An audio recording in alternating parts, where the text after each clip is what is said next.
যারা বিদেশে রয়েছে তাদের জন্য দোয়া করবেন। আল্লাহ যেন বিদেশের মাটিতে তাদেরকে ভালো রাখে, সুস্থ রাখে। তাদের মনের মধ্যে অনেক কষ্ট, আল্লাহ তাদের কষ্ট দূর করুক, আমিন। আমি আজকে দু একটি কথা বলবো আমার প্রবাসী ভাইদেরকে নিয়ে। প্রবাসীদের কষ্ট একমাত্র মহান আল্লাহ রাব্বুল আলামিনকে ছাড়া আর পৃথিবীর কোনো মানুষ প্রবাসীদের কষ্ট বোঝে না। আমরা সবাই যাদের ভাই বিদেশে আছে, যাদের বাবা বিদেশে আছে, আমরা সবাই তাকায় থাকি তাদের টাকার দিকে। এমনও প্রবাসী ভাই আছে নিজে না খায় টাকা কামাই করে, তারপরে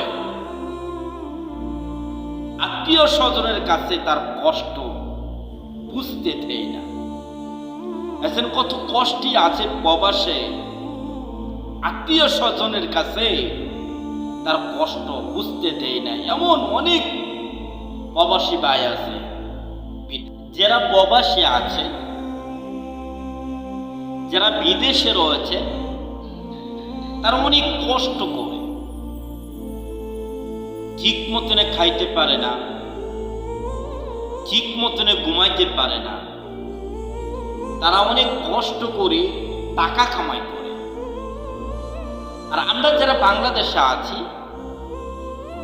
যাদের বাবা, যাদের ভাই বিদেশের মাটিতে আছে, আমরা তাদের টাকার দিকে তাকাই থাকি। মাস শেষে আমার বাবা, আমার ভাই টাকা পাঠাবে।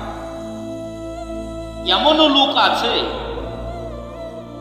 কিন্তু মাসে যদি 2-3 হাজার টাকা কম পাঠায়, তাহলে আমরা প্রবাসী ভাইদের সাথে ঝগড়া করি, আমরা বাবাদের সাথে ঝগড়া করি।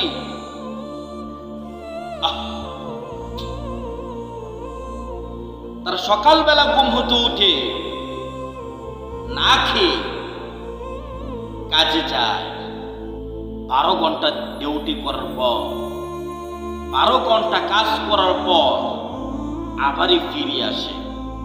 ফিরে এসে নিজে পাক করে। যদি নিজে পাক করে তাহলে খেতে পারে, আর যদি নিজে পাক না করে তাহলে খেতে পারে না। এমনও দিন যাচ্ছে অসুস্থ হয়ে শুয়ে আছে,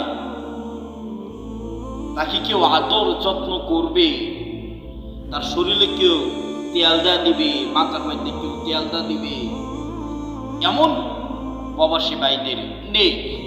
তারা এত কষ্ট করে। প্রবাসে যারা রয়েছে, তারা প্রবাসে থেকে আমরা আত্মীয় স্বজনের কাছে প্রবাসী মানুষ কষ্ট বুঝতে দেয় না। আমি কি প্রবাসী কষ্টে আছি না সুখে আছি, এটা পরিবারের সাথে, পিতামাতার সাথে, স্ত্রীর সাথে, মেয়ে ছেলের সাথে প্রবাসী ভাইয়েরা কষ্ট বলে না, বলে না। যখন আমরা ফোন করি, যখন আমরা জিজ্ঞাসা করি ভাই কেমন আছেন, বাবা কেমন আছেন, চাচা কেমন আছেন, তারা হাসি মুখে বলে আলহামদুলিল্লাহ, আলহামদুলিল্লাহ, ভালো আছি। কিন্তু প্রবাসী ভাইয়েরা বাংলাদেশের মানুষকে কষ্ট বুঝতে দেয় না। তারা কত কষ্ট করে অবশেষে টাকা পাঠায়। ওদের টাকা নিয়ে আমরা আনন্দ করে ফুর্তি করি, টাকাগুলো আমরা ভেঙে ফেলাই।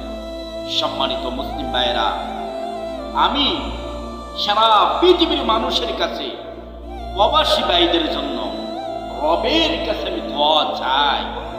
আল্লাহ রাব্বুল আলামিন যেন প্রবাসী ভাইদেরকে ভালো রাখে, সুখে রাখে। বিদেশের মাটিতে আল্লাহ তাদেরকে ধৈর্য ধারণ করবার জন্য তৌফিক দান করে। আমি শুধু সারা পৃথিবীর মানুষের কাছে এই কামনাই করব, এই দোয়া হিসাব, আল্লাহ যেন তাদেরকে প্রবাসের মাটিতে সুস্থ রাখে, ভালো রাখে। আল্লাহুম্মা আমিন, সুম্মা আমিন, সুম্মা আমিন, আমিন, আমিন।